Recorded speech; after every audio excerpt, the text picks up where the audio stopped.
Safarobod tumani 1-maktabga aniq fanlar yo'nalishi bo'yicha kirikni nazorat qilishga keldik.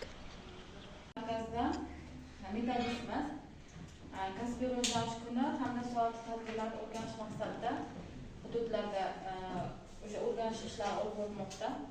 Bilasizlar, xabarlaring bor, Kasbiy rivojlanish kuni hamda soati uchun platforma yaratilgan. Shu platformadan o'tishda kimda muammo bor? Foydalanuvchi topilmadi deb ham chiqishi mumkin. Agar kimda shunaqa bo'lsa, unda sizni vanaytingizda bir necha bor kirish orqali va xato login parol terish orqali qulflanib qolgan bo'lishi mumkin. O'shani ham bir nima qilasiz? Mana shu orqali ham va MyGo'ga kirib so'rov jo'natsalar ham ana shunda qanday qaysidir qisqa raqam orqali uni ochishga imkoniyati bor. 12.0 shu qisqa raqam orqali ochishga iloji bor. O'zi umuman mana shu vaqtgacha bilimlarimizdan, tajribalarimizdan kelib chiqib o'ylab ko'raylik, o'quvchilar farovonligi kerakmi bizga? Kerak. Nima uchun kerak? O'zbekiston tinch mamlakat bo'lsa, nima uchun kerak? O'quvchilar farovonligi, himoyasi nima uchun kerak?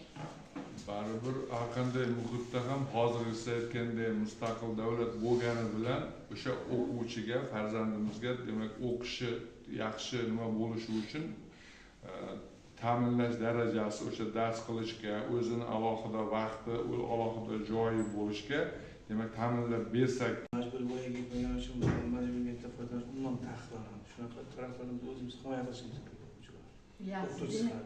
Hozir mana shu auditoriyada o'tirganlar bolalar farovonligini ham ota-ona sifatida, ham pedagog sifatida o'ylab ko'ryapsizlar, to'g'rimi? Kerak. Nima uchun kerak? Ko'rolmashamiz bir-birimiz bilan. Yangi metodika o'rganamiz.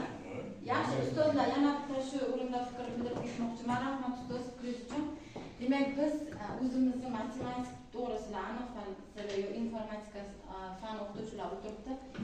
Biz o'zimizni bilimimizni oshirish uchun toifaga sertifikatga tayinlanamiz, to'g'rimi? Lekin metodikamizni oshirishga nimagadir tayinlanamizmi?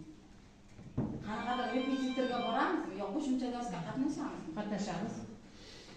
Masalan, telefonda onlayn matematik testlarga kiramiz, masalan, o'zimiz.